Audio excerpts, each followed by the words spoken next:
मैंने भी जब चाइनीज वायरस ट्वीट करा तो काफी लोगों ने बोला कि साहब यू आर बीइंग रेसिस्ट, आप रेसिस्ट हैं, आप रेसिज्म को बढ़ावा दे रहे हैं। क्या रेसिज्म को बढ़ावा दे रहे हैं? हजारों लोग मर गए, चाइनीज वायरस है, खुल के बोलना चाहिए चाइनीज वायरस है।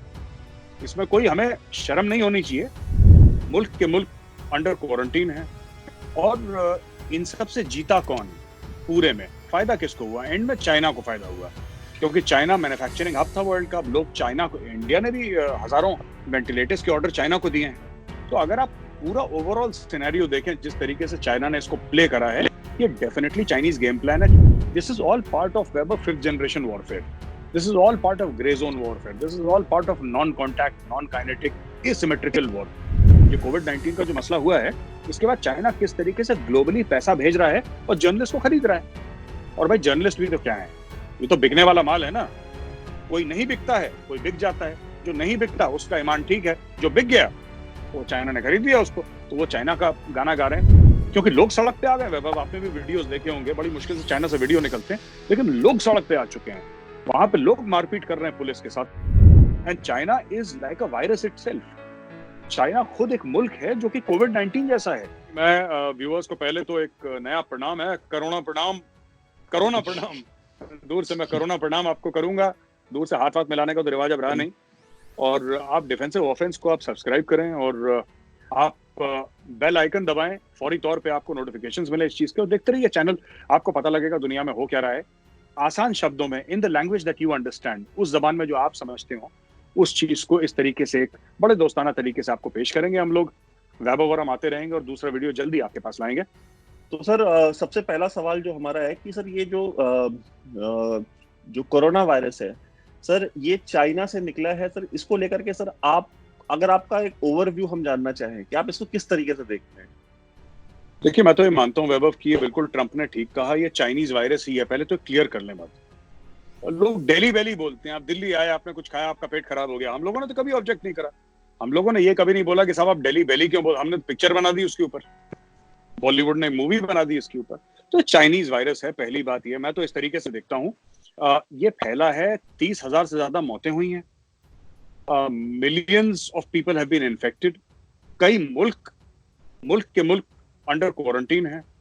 और इन सब से जीता कौन? पूरे में फायदा किसको हुआ? एंड में चाइना को फायदा हुआ, क्योंकि चाइना मैन्युफैक्चरिंग हब था वर्ल्ड का। लोग चाइना को, इंडिया ने भी हजारों वेंटिलेटर्स के ऑर्डर चाइना को दिए हैं। तो अगर आप पूरा ओवरऑल सिनेरियो देखें, जिस तरीके से चाइना ने इसको प्ले करा है, ये डेफिनेटली चाइनीज गेम प्लान है। छुपाया पहली बात। एक तो आप सिलसिलेवार देखिए तो चाइना से ही निकलते आए हैं ये जितने भी वायरस हैं और जितनी भी महामारी है, चाइना से ही ज्यादातर निकलती है, पहली चीज। दूसरी चीज, निकली WHO को पैसा खिलाया और इन सब चीजों को छुपाया वर्ल्ड से। अगर ये पहले ही दुनिया भर में बता देते कि साहब ऐसा एक मामला है, एक बहुत बड़ा मसला खड़ा हो गया है और आप लोग अभी केयरफुल हो जाएं, तो दुनिया बहुत पहले इसकी लड़ाई लड़ लेती। चाइना ने झूठ बोला। चाइना ने झूठ बोल के thousands and millions of people have been put, in a state of deadly risk because of China. तो चाइना इज, वैभव, इसमें कोई शक नहीं है, शक शुबा वाली कोई बात नहीं कि China is to blame for this virus. Sir इसमें हमने ये भी देखा है कि जो इंडिया का सर जो एक लेफ्ट लीनिंग जो सर एक पूरी मीडिया की जो लॉबी है, जो कि शाहीन बाग में, और अगर आप अमेरिका का वॉर ऑन टेरर ही देख लें तो अमेरिका के वॉर ऑन टेरर के ऊपर बहुत सारी कंस्पिरेसी थियरीज इन्वेस्टिगेटिव रिपोर्टिंग के नाम पे वो फेंकते रहते हैं। सर इस मसले पे हमने देखा है कि वो बिल्कुल शांत हैं। ऐसा लग रहा है कि जैसे कि उनके पांव से जमीन निकल गई हो, बिल्कुल पता ही चल रहा है कि वो इंडिया में एग्जिस्ट भी करते हैं या नहीं करते हैं। मैं नाम नहीं लेना चाहता उन पब्लिकेशंस का, लेकिन सर आप भी जानते हैं कि मैं किसकी बात कर रहा हूँ। तो सर आपको क्या लगता है सर ये चुप्पी अचानक से, सर ये चाइना को लेकर इतनी चुप्पी क्यों आ गई है? और अगर हम कल को इसको अगर उठाते हैं इस मुद्दे को, तो ये लोग हर्ट होते हैं कि आप हमको कम्युनिस्ट या आप हमें पेड प्रोपेगेंडिस्ट या लेफ्ट विंग क्यों बोलते हैं? देखिए, जो भी कम्युनिस्ट रेजिम होती है वैभव, एक बात आप भी मानेंगे, क्योंकि आपने भी इस मामले को मेरी तरह काफी क्लोजली स्टडी करा है। कोई भी कम्युनिस्ट रेजिम होती है that is based upon propaganda. आपको लोगों को, आपको कार्ल मार्क्स बेचना है ना उनको, you have to sell Karl Marx to them. आपको माओ त्से-तुंग बेचना है उनको। अब माओ त्से-तुंग कितना बड़ा कातिल था, खुद चाइनीज लोग ग्रेट लीप फॉरवर्ड में उसने 20 से लेकर 25 मिलियन, यानी कि 2 से लेकर 2.5 करोड़ लोग अपने ही मुल्क के उसने मार दिए, बाहर दुश्मन ने नहीं। खुद ही देश के मुखिया ने अपने लोग मार दिए। तो ये सब आपको बेचना पड़ेगा। पहली चीज, आपने जो न्यूज़पेपर्स और मीडिया हाउसेस का नाम लिया जो कि चाइना का प्रोपेगेंडा बजाते हैं, और अब उनको जैसे आपने बोला सांप सूंघ गया है। सांप इसलिए सूंघ गया क्योंकि अब वो क्या करें। सच तो ये है कि हजारों लोग मर चुके हैं, लाखों करोड़ों लोग अंडर क्वारंटीन है, मुल्क के मुल्क अंडर क्वारंटीन है। ग्लोबल इकोनॉमी को ऐसी हैमरिंग मिली है कि लोगों ने बोला है साहब आप रिसेशन के अंदर जा चुके हैं। ये खबर है which IMF and the World Bank are talking about. और इसके अलावा सडनली जो उनको पैसा देता था वो कल्प्रिट पाया गया। ट्रंप ने खुलेआम बोल दिया। मैं ट्रंप से बहुत इख्तिलाफ करता हूं काफी चीजों में, लेकिन ये बात उसने बिल्कुल ठीक कही कि भाई चाइना वायरस है तो है, तो we should all use the term China virus. अब ये जो आप लेफ्ट लीनिंग बातें कर रहे हैं, जो इसमें इंटेलेक्चुअल्स भी सो कॉल्ड शामिल हैं। आपने ये देखा होगा कि जो लोग 9/11 अमेरिका में हुआ है तो वो यहूदियों की साजिश है, फॉर एग्जाम्पल। कुछ भी होता है साजिश है, कुछ भी होता है साजिश है। ये ग्लोबल इस्लामिस्ट्स का और लेफ्टीज का जो लेफ्टिस्ट्स हैं, इनका जो एक गठजोड़ है, जबकि दोनों एक दूसरे के लिए वाजिबुल कत्ल हैं बाय द वे। और अभी ठीक है, it's a marriage of convenience कि पहले दुश्मनों को देख लेंगे फिर आपस में निपट जाएंगे एक दूसरे के लिए। That is my reading of the situation. तो इन लोगों ने क्या करा है कि अब ये जो भी आप जानते हैं, और मैं भी नाम नहीं लूंगा जैसे आपने नाम नहीं लिया, लेकिन बात तो यही है कि ये लोग, इनके आका है ना, इनके बाप हैं जो इनको पैसा दे रहे थे। अब ये कोशिश करेंगे। मैंने भी जब चाइनीज वायरस ट्वीट करा तो काफी लोगों ने बोला कि साहब यू आर बीइंग रेसिस्ट, आप रेसिस्ट हैं, आप रेसिज्म को बढ़ावा दे रहे हैं। क्या रेसिज्म को बढ़ावा दे रहे हैं? हजारों लोग मर गए, चाइनीज वायरस है। खुल के बोलना चाहिए चाइनीज वायरस है, इसमें कोई हमें शर्म नहीं होनी चाहिए, और चाइना को हम लोग एक्सपोज करें। And Vaibhav, I totally agree with you. ये पेड मीडिया आउटलेट्स हैं, पेड सोशल मीडिया के हैंडल्स हैं। एक आर्टिकल आया था, अगर आपको मिले तो आप जरूर फ्लैश करिएगा स्क्रीन पे अपने। China is buying journalists, China is buying the media one journalist at a time, ऐसा करके कुछ काफी बढ़िया इंटरेस्टिंग आर्टिकल आया था। मैं आपको व्हाट्सएप करूंगा अगर मुझे मिलेगा वो। तो उसमें ये लिखा है कि चाइना कोरोना वायरस के बाद, ये कोविड-19 का जो मसला हुआ है, इसके बाद चाइना किस तरीके से ग्लोबली पैसा भेज रहा है और जर्नलिस्ट को खरीद रहा है। और भाई जर्नलिस्ट भी तो क्या है, ये तो बिकने वाला माल है ना। कोई नहीं बिकता है, कोई बिक जाता है। जो नहीं बिकता उसका ईमान ठीक है, जो बिक गया वो चाइना ने खरीद लिया उसको, तो वो चाइना का गाना गा रहे हैं। तो ये स्टोरी है पूरी। सर, चाइनीज कम्युनिस्ट पार्टी जो है, सर उसके ऊपर कितना इम्पैक्ट पड़ा है इसका? और सर जो ऑन ग्राउंड सर जो चाइना में स्थिति है, एक तो है सर जो चाइना बता रहा है, हम जानते हैं कि कंट्रोल्ड मीडिया है, बाहर का मीडिया तो वहां है नहीं। अमेरिकन जो थे उनको उन्होंने 2 महीने पहले उठा के बाहर फेंक दिया। तो सर ऑन ग्राउंड सर आपकी रीडिंग क्या है, आपकी इन्फॉर्मेशन क्या है? और सर दूसरा कि सर सीसीपी इस चीज को किस तरह से डील कर रही है? देखिए वैभव, मैं 2-3 चीजें समझता हूँ। पहली चीज तो मुझे ये समझ में आती है कि एक करार है चाइना और चाइनीज जो सीसीपी है या पॉलिट ब्यूरो है या जो रूलिंग पार्टी है, उसके और लोगों के बीच में, कि तुम हमें अपनी आजादी दो, हम तुम्हें एक सर्टेन स्टैंडर्ड ऑफ लिविंग देंगे। ये तो चाइना में, मैं कई बार चाइना जा चुका हूँ। अब तो ये सब वीडियो बनाने के बाद शायद मुझे वीजा भी ना मिले, ना मैं जाने का इच्छुक हूँ चाइना बाय द वे। लेकिन फिर भी ये बात है कि चाइना में लोगों ने काफी चीजें सही हैं। वन चाइल्ड पॉलिसी तो थी उनकी, कि दूसरा बच्चा होता था तो जो गर्भवती महिला थी उसके पेट में ही मार देते थे उसको, या उसका अबॉर्शन जबरदस्ती करवा देते थे। बड़ा अजीबोगरीब टाइप के उनके रूल्स थे चाइना में। और तो उनका एक कॉन्ट्रैक्ट था, एक सोशल कॉन्ट्रैक्ट था अपने लोगों के साथ, कि we will give you a standard of living, बड़े बड़े शॉपिंग मॉल, और एक पैसा आपके पास होगा, और फ्लाईओवर्स होंगे, और बड़े ग्लिटसी बिल्डिंग्स होंगी, स्टेट ऑफ द आर्ट, अब वर्ल्ड के मैन्युफैक्चरिंग हब बनेंगे। लेकिन आजादी हम आपसे लेना चाहते हैं, तो ट्रेड ऑफ था एक। अब वो करार टूट गया लगभग। हाल ही में पता लगा कि 80 लाख मोबाइल यूजर, ये मीडिया में काफी चर्चित था, सोशल मीडिया पे काफी घूमा, 80 लाख मोबाइल यूजर गायब हो गए। वो कहां पे गायब हुए किसी को नहीं पता, वो गायब हो गए बस। ना उन्होंने जो कैरियर्स हैं, जो और सर्विस प्रोवाइडर्स हैं, वो शिफ्ट करे, वो भी शिफ्ट नहीं करे। वो गए कहां लोग?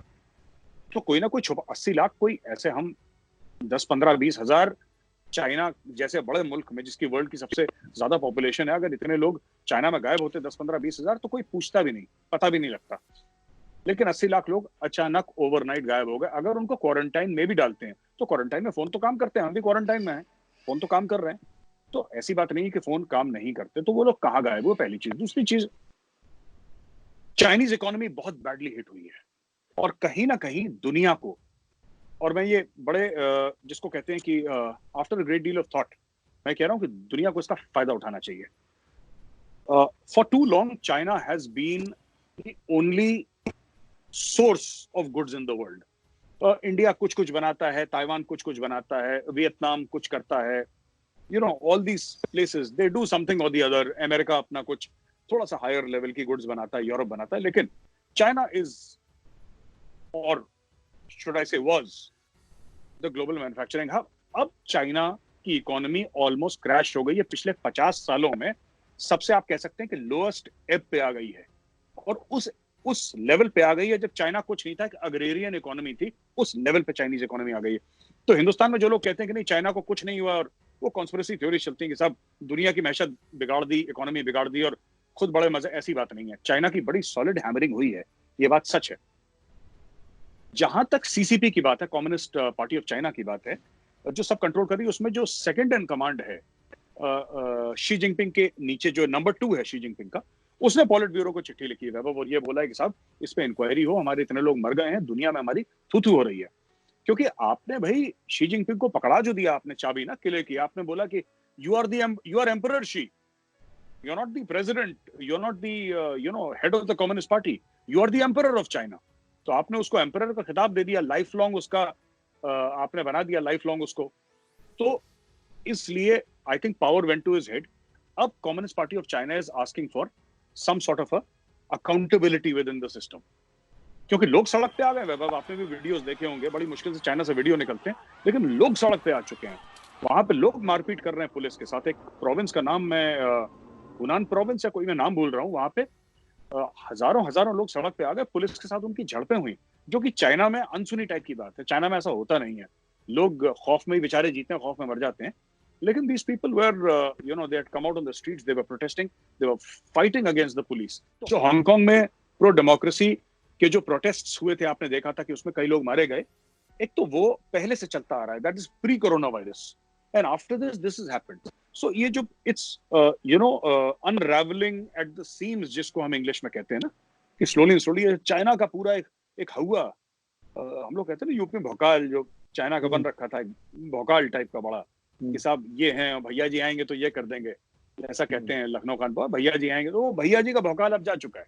Now people today are not so scared, and rather Boris Johnson has been very vocal, Trump has been very vocal, and I think it is time India and specially the Quad countries, जिसमें शामिल Australia, Japan, America और India, they should come out in front and do something so that our manufacturing picks up. Anyway, 200 companies from China have made a request to India that we want to ship from China. ये China का ज्यादा देर चलने वाला नहीं है मामला। And corona दूसरा मैं बता रहा हूँ, ये फिर इन्होंने चमगादड़ खाने शुरू कर दिए भाई लोगों ने।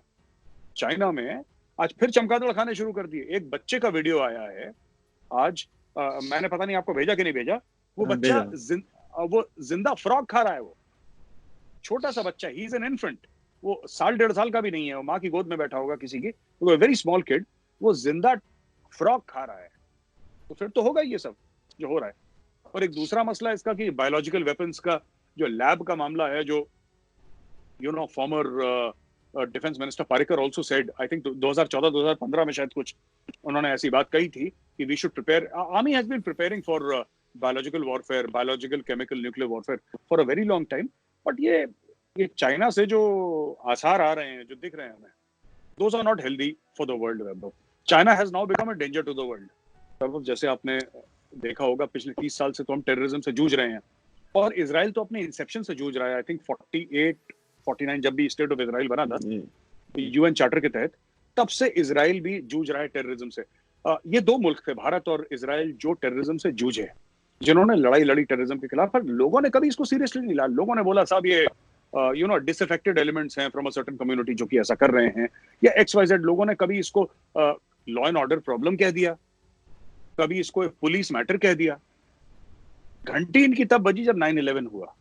और मैं बहुत सारे इंडियंस को जानता हूं जिन्होंने बड़ा शोक व्यक्त करा, दुख तो प्रकट करा 9/11 के लिए, लेकिन कहीं ना कहीं उनको यह भी लगा कि अब शायद हो सकता है कि अमेरिका की भी आंखें खुलें, हो सकता है कि अमेरिका समझे।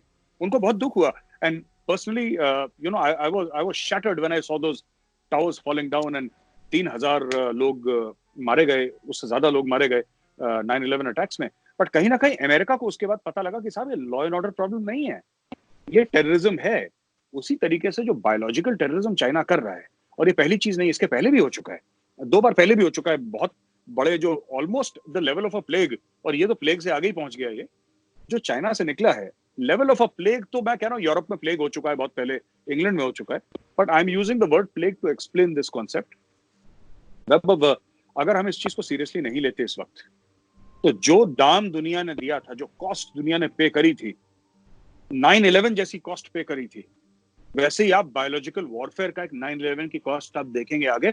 चाइना विल इंश्योर, देखिए, overall sovereignty over the world is China's aim. ये स्टेटेड एम है चाइना की. ये वन बेल्ट वन रोड और ये सिल्क रूट और ये सब क्या है ये चाइना का? ये हनुमान टोटा पोर्ट में बनाना, ये गवादर में बनाना, ये साउथ चाइना सी में करना, ईस्ट में करना, ये सब चाइना क्यों कर रहा है? अफ्रीका में बेसिस क्यों बना रहा है China? They want global domination and China is like a virus itself. China खुद एक मुल्क है जो कि कोविड-19 जैसा है. आप देखिए, मैं आपको उदाहरण देता हूं तो लोग समझ लेंगे. आपने श्रीलंका में कोविड-19 क्या करता है? कोविड-19 आपकी बॉडी के अंदर घुसता है और आपको जान से मार देता है या आपको बेकार बना देता है. अगर मैं सरल भाषा में समझाऊं तो चाइना ने क्या करा? हनुमान टोटा पोर्ट जो है वो श्रीलंका के लिए बनाया, श्रीलंका से पैसे मांगे, श्रीलंका पैसे नहीं दे पाया, उन्होंने बोला पोर्ट हमें दे दो 99 ईयर्स के लिए. उसके अंदर एक एयरपोर्ट बनाया जबरदस्ती श्रीलंका के अंदर. वो 5 साल से उस एयरपोर्ट में एक भी प्लेन लैंड नहीं करा. वो जमीन भी चाइना ने घेर ली. गवादर पोर्ट बना हुआ है. गवादर पोर्ट में, वहां पे, पार्डन माय लैंग्वेज, वहां पे कुत्ता नहीं घूमता गवादर पोर्ट में. और पाकिस्तानी पैसे दे नहीं पाएंगे. लालची कौन है? सब पैसा खा लिया. सबके डबल पासपोर्ट है ना पाकिस्तान में. इनके जितने भी member of the national assembly हैं, सबके डबल पासपोर्ट है इनके. सबके घर इनके दुबई लंदन में पड़े हुए हैं, यूरोप में घर है इनके. तो फिर ये लोग तो चले जाएंगे, आम पाकिस्तानी मारा जाएगा, घेर लेंगे इंक्लूडिंग इमरान खान. इमरान खान, ये सब देखिए, सबके घर बाहर हैं, सबके घर बाहर हैं. बाजवा का घर बाहर है, कियानी का घर बाहर है, इनके जो जनरल्स हैं, मुशर्रफ के घर बाहर हैं, आपके रहील शरीफ के घर बाहर हैं, इनके बच्चे बाहर पढ़ रहे हैं, इनके बच्चे बाहर सेटल्ड हैं. अगर मैं झूठ बोल रहा हूं तो पाकिस्तानी बोला ना भाई साहब, आप झूठ बोल रहे हैं, ऐसा नहीं है. इन लोगों ने हजारों एकड़ जमीन विदेशों में खरीद रखी है. इनके फ्लैट्स हैं, इनके लग्जरी अपार्टमेंट्स हैं, इनके पेंट हाउसेज हैं. ठीक है, मैं ये नहीं कह रहा पैसा कहां से आया. आपका मुल्क है, आप लूटे हैं, बिल्कुल बेशक लूटे हैं, मजे से लूटे हैं, आपका मुल्क है. लेकिन मैं आपको ये बताना चाह रहा हूं कि ये बेच के चले जाएंगे. And the normal Pakistani, it's, मैं अक्सर इस चीज के बारे में क्यों बोलता हूँ वैभव? मैं इसलिए बोलता हूँ बिकॉज ये हमारे नेबर्स हैं. वहां पे रायता फैलेगा ना, रायता यहाँ पे घुसेगा. That is my only concern. अगर कोई पाकिस्तानी मुझे गारंटी दे दे कि साहब हम अपने मुल्क को आग लगा देंगे, भारत पे आंच नहीं आएगी, तो मिल से हैप्पी दिवाली यार, हमें क्या दिक्कत है उनसे? क्यों Vaibhav? We are happy with that, है ना? यस, बिल्कुल. सो सर, एक और क्वेश्चन सर चाइना से रिलेटेड ही है कि सर अगर हम देखें तो एक परसेप्शन ये इंडिया में बना हुआ है कि चाइना जो एक ग्लोबल पावर हाउस है, उसकी जो इकोनॉमी है वो 14-15 ट्रिलियन डॉलर की इकोनॉमी है और उसको कोई इतना इफेक्ट नहीं होगा. और सर एक जो भोलापन है कि हम हर वो data, even main stream media जो डेटा चाइना से आ रहा है उसको बिलीव कर रहा है, उसको क्वेश्चन नहीं कर रहा है. जबकि चाइना के प्रोडक्ट्स आम आदमी बिलीव नहीं करता है, उन पे ट्रस्ट नहीं करता है. तो अगर आप उनके मोबाइल फोन्स पे ट्रस्ट नहीं करते तो उनके डेटा पे किस तरह से आप ट्रस्ट कर रहे हैं? तो सर ये कोविड-19 का सर जो पूरा डिजास्टर है चाइना के अंदर, सर आर यू कन्विंस्ड कि सर जितना ये शो कर रहे हैं उससे सर कई 100 टाइम्स ज्यादा है? 100%. देखिए Vaibhav, let's be very very clear. China को लोग, आप कह रहे हैं ना कि डेटा, मैं थोड़ा सा आपसे इख्तलाफ करूंगा, यहाँ पे थोड़ा सा डिफरेंस ऑफ ओपिनियन है. There is no way to check. China के अंदर आप चेक नहीं कर सकते. आप कैसे चेक करेंगे? वहां पे ना ट्विटर चलता है, ना चाइना में फेसबुक चलता है, ना यूट्यूब चलता है, ना वहां पे इंस्टाग्राम चलता है, ना वहां पे आपके कोई फॉरेन जर्नलिस्ट हैं, ना वो अपना डेटा किसी के साथ शेयर करते हैं.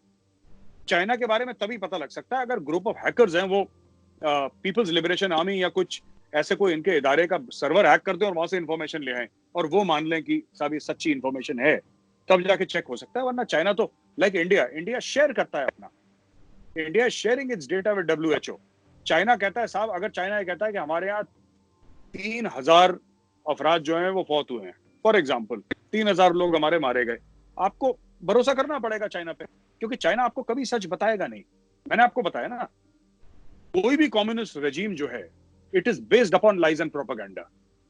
ये लेनिन वेनिन मार्क्स, ये जितने भी इंटेलेक्चुअल्स हैं कहने को, it's all based upon lies, it is all based upon propaganda.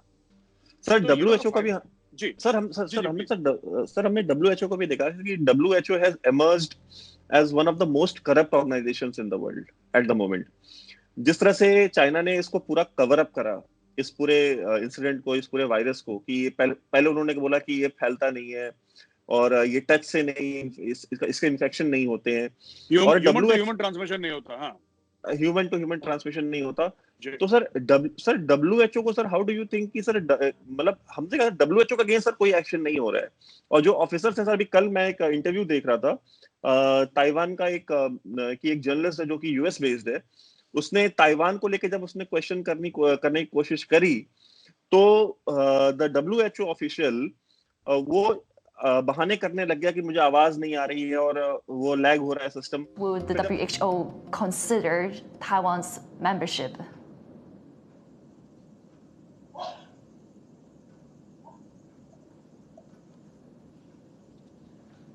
Hello? I'm sorry, I can't hear. I couldn't hear your question. Okay, yeah. Let me repeat the question. No, that's okay. Let's move to another one then. Right, because I'm actually curious on talking about Taiwan as well, on Taiwan's case. फिर जब उसने लड़की ने, sir journalist ने दोबारा call करा उसको, तो जब उसने बोला कि मैं आपसे ताइवान को लेकर लास्ट क्वेश्चन पूछना चाहती हूँ कि ताइवान ने काफी अच्छे से कंटेन करा है सिचुएशन को, तो ताइवान को लेकर आपको क्या कहना है? तो इन रिस्पॉन्स ही सेड कि देखिए मैं आपको चाइना के बारे में ऑलरेडी बता चुका हूँ कि चाइना ने बहुत अच्छा काम करा है। सो ही द डब्ल्यूएचओ ऑफिशियल, उसका जो ये काम नहीं है, वो ताइवान को बोल रहा है कि मैं चाइना के बारे में आपको ऑलरेडी बता चुका हूँ। हाँ, Taiwan is part of China basically. तो सर हाँ। यस सर, तो जो यूनाइटेड नेशंस की सर जो ये अलग अलग ऑर्गेनाइजेशंस हैं सर, जहाँ पे चाइना ने इतना पैसा पंप इन करा है, तो sir as an Indian sir, हमको ये नहीं लगना चाहिए अगर चाइना डब्ल्यूएचओ को इतना पैसा दे सकता है, तो इंडिया के अंदर जो एनजीओज ऑपरेट कर रहे हैं, जो मीडिया हाउसेज ऑपरेट कर रहे हैं, जो जर्नलिस्ट ऑपरेट कर रहे हैं, सर इनको सर उसने कितना पैसा दिया होगा? अब आपने दुखती रग छेड़ दी मेरी। मैं आपको एक बात बताता हूँ। देखिए ऐसा है ना कि हम लोगों ने एक स्टिंग करा था, एक आईसिस के टेररिस्ट का, उसके एक सेल का एक स्टिंग करा था हैदराबाद में। हैदराबाद में जब स्टिंग करा तो उसने ये बोला कि हम इंडिया की सेक्युलरिज्म और इंडिया की डेमोक्रेसी का फायदा उठाते हैं अपना एजेंडा आगे बढ़ाने के लिए।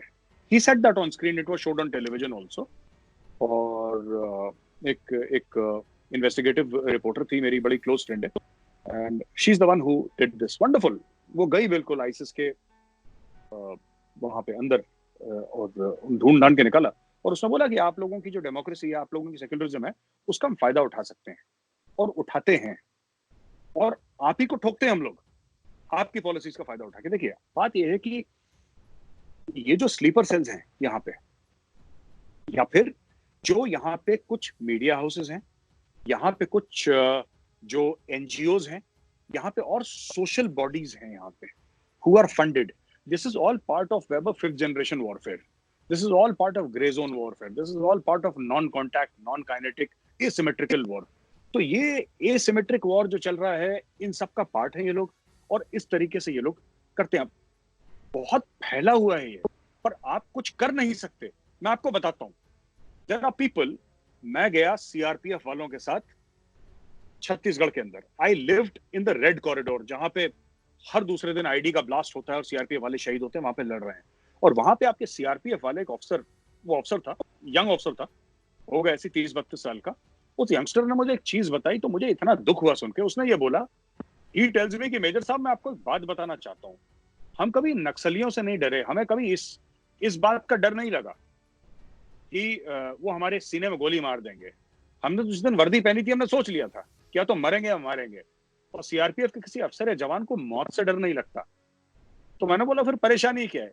कह रहा सर कि हमने कॉर्डन एंड सर्च ऑपरेशन करा, या फिर हमने जैसी नक्सलियों के साथ हमारी मुठभेड़ हुई, यहां से मोबाइल फोन जाता है नक्सल एरिया से मोबाइल फोन जाता है, डायरेक्टली कॉल जाता है दिल्ली, और 24 घंटे के अंदर दिल्ली हाई कोर्ट या सुप्रीम कोर्ट या किसी और कोर्ट में हमारे खिलाफ केस फाइल कर देते हैं ये लोग, ह्यूमन राइट्स वायलेशन का। तो ये लोग क्या कर रहे हैं, ये जितने भी एनजीओज हैं, इसमें कुछ कॉलेजेस के प्रोफेसर्स भी शामिल हैं।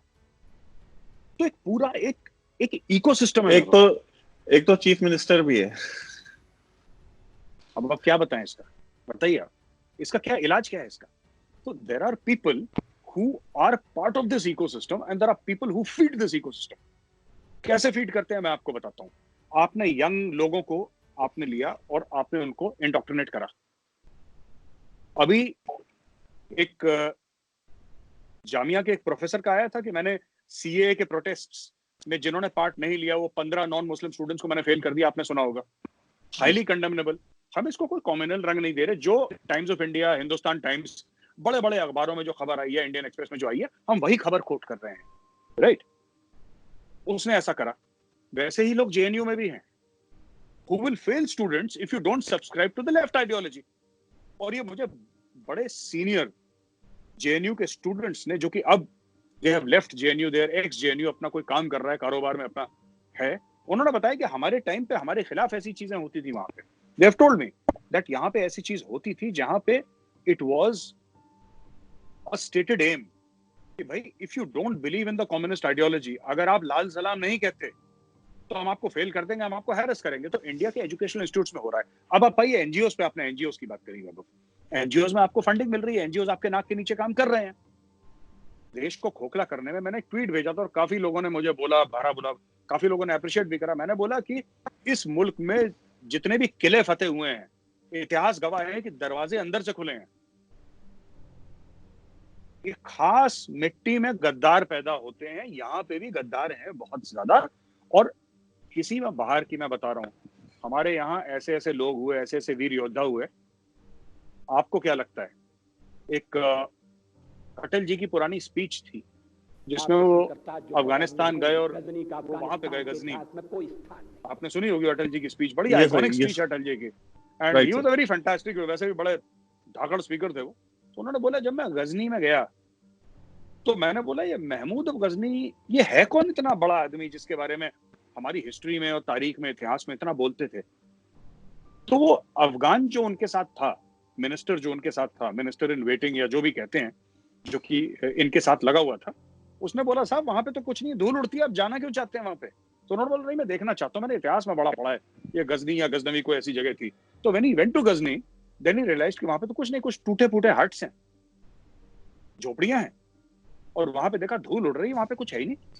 वहां से एक लुटेरा आया हमारे देश के ऊपर और उसने यहाँ पे मारकाट मचाई। कैसे? क्योंकि यहाँ पे हमारे मुल्क में किले के दरवाजे अंदर से खोलने वाले बहुत हैं। आप पैसा दे दीजिए तो कोई ना कोई ऐसा है जो किला अंदर से खोल देगा। लेकिन ये बात अच्छी है वैभव, these people are being exposed because of social media and a few channels on the mainstream media। ये हर रोज एक्सपोज होते हैं, तो इनका फ्रस्ट्रेशन भी इससे आता है। एक जमाने में वैभव इनका जो कहते हैं वर्चस्व था, इनका एक छत्र राज था, वो वर्चस्व और एक छत्र राज अब खत्म हो गया है। They are being exposed. जो मुंह खोलता है कोई ना कोई उसका एनकाउंटर कर देता है सोशल मीडिया पे, तो दे आर गेटिंग एक्सपोज्ड। अब इनको थोड़ा सा इनमें हड़कंप हो रही है कि साहब क्या, तो ये सब है, ये बहुत एक तगड़ा नेट फैला हुआ है। फोर्ड फाउंडेशन के बारे में सबको पता है, वॉइस ऑफ अमेरिका जो है वो किसका पार्ट है, सीआईए का पार्ट है, वो क्या कर रहा है सबको पता है। इसी तरीके से कई ऐसे हजारों एनजीओज हैं, हजारों प्रोफेसर्स हैं, हजारों इस किस्म के लोग हैं जो लेफ्ट लीनिंग आइडियोलॉजी के हैं, राइट? मैं ये नहीं कह रहा कि जो भी लेफ्ट लीनिंग आइडियोलॉजी का है वो गद्दार है देश का, मैं ऐसा नहीं कह रहा, लेकिन हाँ जो भी लेफ्ट लीनिंग है उसकी आइडियोलॉजी और उसकी लॉयल्टी कहीं और की है, यहाँ की नहीं है। सर हमने देखा कि कश्मीर में जब हमने आर्टिकल 370 और 35A हटाया तो उसके बाद चाइना ने सिक्योरिटी काउंसिल में बहुत कोशिश करी कि इसके ऊपर मीटिंग हो जाए, इसके ऊपर कोई सेशन हो जाए। पहले तो वो चाहते थे कि एक पब्लिक सेशन हो जाए, जो सिक्योरिटी काउंसिल का जो फुल बेंच डिस्कशन होता है, तो वो नहीं हुआ। तो फिर उन्होंने कोशिश करी कि कैसे भी करके एक क्लोज डोर हो जाए। एक बार किया, 2 बार किया, 3 बार किया, 4 बार कोशिश करी।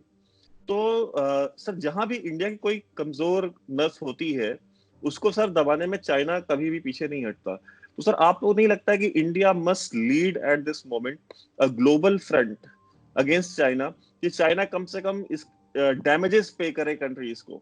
खैर ह्यूमन लाइफ के कोई डैमेज पेमेंट नहीं होती है, लेकिन कम से कम जो इकोनॉमीज को जो नुकसान हुआ है ग्लोबल, अमेरिका को, इंडिया को, स्पेशली जो इंडिया जैसी कंट्रीज हैं, जो डेवलपिंग कंट्रीज हैं, सर क्या इंडिया को सर एक ग्लोबल तौर पे सर ऊपर उठ करके सर चाइना चाइना को सर बोलते हैं ना कि give taste of its own medicine, China की जो दवा है उसका टेस्ट उनको ही कराया जाए सर।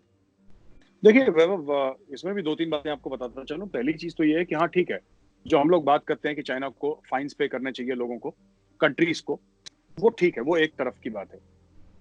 चाइना को चोट अगर पहुंचानी है तो चाइना को जैसे रावण की नाभि में अमृत था ना, जहां पे प्रभु श्री राम ने तीर मारा था, वो है चाइना की इकोनॉमी, जो कि ज्यादातर मैन्युफैक्चरिंग पे बेस्ड है। आप जब तक चाइना का ऑल्टरनेटिव वर्ल्ड को नहीं देंगे, ये चाइना के ग्लोबल एम्बिशंस कंट्रोल में नहीं आएंगे। और ये कोरोना वायरस वगैरह, कोविड-19, ये जितना भी ड्रामा चाइना कर रहा है, this is all part of that. एक बड़ा प्लान उसी का है ये, जितना मुझे समझ में आ रहा है। चाहे वो फिर वो वन बेल्ट वन रोड का इनिशिएटिव है, सिल्क रोड का इनिशिएटिव है, या जो भी उनका है चाइना का।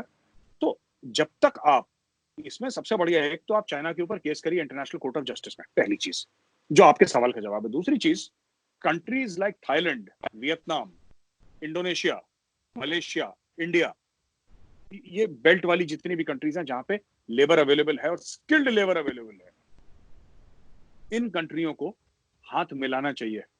And they should have a policy against China.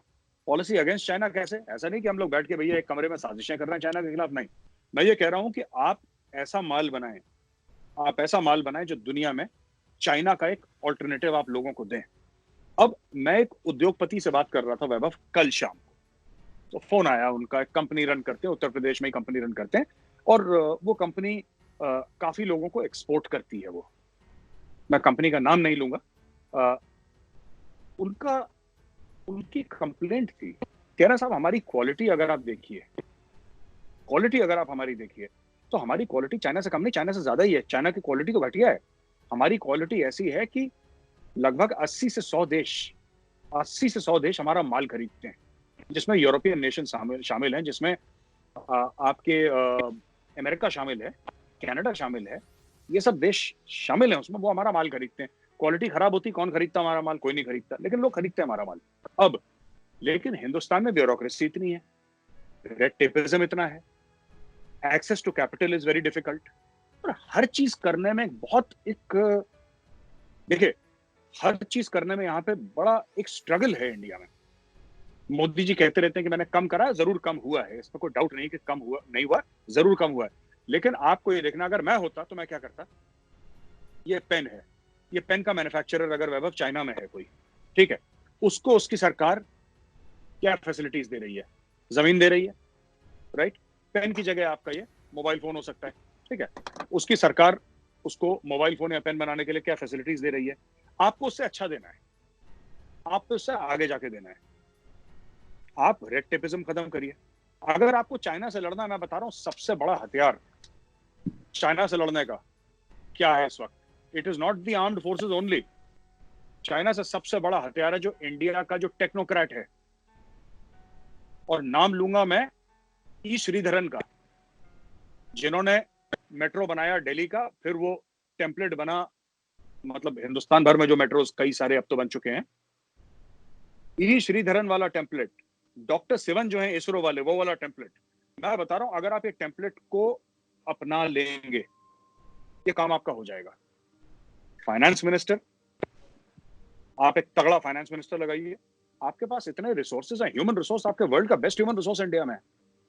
You put a panel of people who are advisers to the finance minister, let the prime minister lay down कि मुझे 10 चीजें चाहिए इकोनॉमी से, I want a 7% growth rate, 9%, 10%, जो भी उनकी ख्वाहिशात हैं आप लीजिए, आप ये बताइए इतना एक्सपोर्ट होना चाहिए। प्राइम मिनिस्टर अपना प्लान उनको बताएं। दिस काउंसिल, आपके पास नोबेल प्राइज विनर्स हैं इकोनॉमिक्स में, आपके पास बड़े बड़े लोग हैं जिन्होंने हार्वर्ड में पेपर्स लिख रखे हैं, these people are respected globally. आप उनको बुलाइए एक टेबल में, give them rank and designation of at least a minister of state. आप उनको सारी फैसिलिटीज दीजिए, आप उनको पैसा दीजिए। आपकी इकोनॉमी क्यों नहीं चाइना से आगे चली जाएगी? आपके पास क्या कमी है इस सब चीजों की? कहीं ना कहीं देखिए, चाइना का चीप लेबर, जीरो ब्यूरोक्रेसी और पक्का इरादा, यही स्टोरी है चाइना की, और कोई स्टोरी नहीं है इसके अलावा। सर एक लास्ट क्वेश्चन जो मैं आपसे करना चाहूंगा कि इस पूरे एपिसोड में हमने देखा है कि इंडियन गवर्नमेंट ने काफी अर्ली स्टेज में लॉकडाउन अनाउंस कर दिए। अगर आप देखें यूरोप में या अमेरिका में तो खैर अभी तक उन्होंने लॉकडाउन नहीं करा है। तो सर ये जो पूरा गवर्नमेंट का जो इनिशिएटिव है, इसको लेकर के सर स्टार्टिंग में बहुत सारा क्रिटिसिज्म भी हुआ और लोगों ने कहा कि ये मिसमैनेज हो रहा है। जैसे दिल्ली में आईएसबीटी वाला इंसिडेंट हुआ कि ये बहुत मिसमैनेजमेंट है। पाकिस्तानी मीडिया में भी कुछ इसको लेकर कुछ बात हुई कि लोग सड़कों पे आ गए। नजम सेठी टाइप के मैच्योर लोगों ने भी काफी सारी बेवकूफाना बातें की इसको लेकर के, कि तैयारी नहीं थी। तो सर 1.3 बिलियन लोगों का जो कंट्री हो और जहाँ पे इतने सारे स्टेट्स हो और स्टेट्स सेंट्रल गवर्नमेंट से ज्यादा पावर रखते हो, तो क्योंकि हमारा तो फेडरल स्ट्रक्चर है और डिसेंट्रलाइजेशन ऑफ पावर बहुत ज्यादा है हमारे यहाँ। उनके यहाँ तो 18th अमेंडमेंट को लेकर के वो रोते रहते हैं कि इसको हटाना चाहिए। तो बिल्कुल। तो सर आप सर इस चीज को, इस गवर्नमेंट का जो इनिशिएटिव था सर, आप इसको किस तरह से देखते हैं? और जो criticism from across the border आ रहा है सर, उसको किस तरह से देखते हैं? देखिए, पहली चीज तो पाकिस्तान तो अपना मुंह बंद रखे, क्योंकि पाकिस्तान से ज्यादा पॉपुलेशन तो उत्तर प्रदेश की है। तो पाकिस्तान की इस मामले में कहना चाहिए कि औकात है ही नहीं कुछ बोलने की, उसको आइडिया ही नहीं है स्केल का इंडिया का ना। वो देखिए, वो अपने वीडियोस बना के बकवास जो भी करें, और नजम सेठी साहब की मैं बड़ी इज्जत करता हूँ, he is a very good journalist, but ठीक है, अपने अपने बाइसेस होते हैं। 1.3 बिलियन पीपल को लॉकडाउन करना और ये सोच रहे हैं आप कि कुछ भी नहीं होगा, तो भाई ऐसा तो चाइना ने भी नहीं करा, ऐसा अमेरिका ने भी नहीं करा, ऐसा किसी मुल्क ने नहीं करा। और करके देख ले चाइना करके देख ले। आपका मीडिया कंट्रोल है चाइना में, आपका सोशल मीडिया कंट्रोल है चाइना में, राइट? कम्युनिस्ट एक ही सिंगल पार्टी रूल है चाइना में, सब कुछ है। चाइना करके देख ले अपने लोगों को लॉकडाउन। नहीं हो सकता, उसने सिर्फ वुहान को करा है और कहीं लॉकडाउन नहीं करा चाइना ने। तो ये सब प्रॉब्लम्स होती हैं जब आप इतने बड़े पैमाने पे करते हैं। ठीक है, कुछ कमियां जरूर हैं कुछ कमियां, हम ये नहीं कह सकते कि परफेक्ट है, लेकिन सरकार ओवरनाइट काम कर रही है। और जिस तरीके से लोग जा रहे हैं और मिनिस्टर्स जा रहे हैं, काम करवा रहे हैं ग्राउंड में, तो देखिए कोई भी चीज परफेक्ट नहीं होती। अब मैं आपको छोटा सा एग्जांपल देता हूं। $700 बिलियन अमेरिका का डिफेंस बजट है, राइट? $700 बिलियन। हमारा तो अभी 50-60 बिलियन है, अमेरिका का हमसे आप ये लगा लीजिए 15 गुना ज्यादा है डिफेंस बजट, अगर मैं एक तरीके से लूं। 9/11 कैसे हुआ भाई अमेरिका में?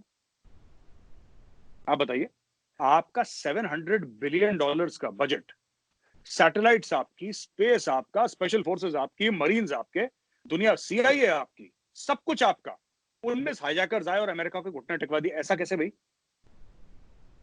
तो थोड़ा समझना चाहिए, ये कई लोग हैं जो इसके खिलाफ लोगों को भड़का रहे हैं। वो कैसे हो? ये कौन उनको पैसे दे रहा है भाई जो भड़का रहे हैं? हाँ, कुछ गलतियां जरूर हैं सरकार की। मैं ये नहीं कह रहा कि सरकार ने सब दूध की नदियां बह रही हैं, ऐसा कुछ भी नहीं है, प्रॉब्लम्स हैं। लेकिन कुछ लोग हैं जो प्रोफेशनली, उनका काम ही ये है कि पैसा लो और लोगों को भड़काओ, सोशल मीडिया पे भड़काओ, टिकटॉक वीडियोस पे भड़काओ, जिस चीज में लोग भड़क सकते हैं, आर्टिकल्स लिखो, भड़काओ। तो ये सब लोग कर रहे हैं और हमें पता होना चाहिए। हमें तो क्या करना चाहिए एज इंडियंस, जो सरकार कह रही है घर के अंदर रहो, आप भी वहां पे बनारस में है, मैं यहाँ पे नोएडा में अपने घर के अंदर बैठा हूँ, और हम लोग यहाँ पे चुपचाप बैठे हैं, अपना काम कर रहे हैं। और इससे इंडिया ने बहुत पहले कर दिया था, इंडिया ने बहुत पहले कर दिया था, लेकिन इससे दुनिया को सीख मिली कि भाई 130 करोड़ लोगों में अगर हो सकता है तो कहीं भी हो सकता है, पहली चीज। दूसरी बात है, जहां पे आपने बोला कि अमेरिका ने नहीं करा, मुझे कहीं ना कहीं ट्रम्प थोड़ा सा अहमकाना भी लगता है, थोड़ा सा बेवकूफ टाइप का आदमी है, बोलता बहुत है। He speaks a little too much. I think he should, I know more about the virus than the doctors. I know more about the strategy than the generals. वो ऐसे बयान जब देता है तो फिर हंसी आती है, फिर you can't say anything. Today there is a task force of 30 doctors. 30 doctors हैं, और इसमें से 30 लोग हैं, जिसमें से डॉक्टर शामिल हैं, ब्यूरोक्रेट शामिल हैं, टेक्नोक्रेट शामिल हैं, जो कि प्राइम मिनिस्टर को रोज एडवाइस दे रहे हैं कि कोरोना वायरस से आप कैसे लड़ें। तो ही इज वेल एडवाइज्ड। और ट्रम्प किसी की एडवाइस लेने में वो खुश नहीं है किसी की एडवाइस लेके, तो he because he knows more than the doctors. तो वैसे ही ट्रम्प कहता है कि सब फारिग वारिग हो जाएंगे, मैं तो रहूंगा यहीं पे। तो ये बात है।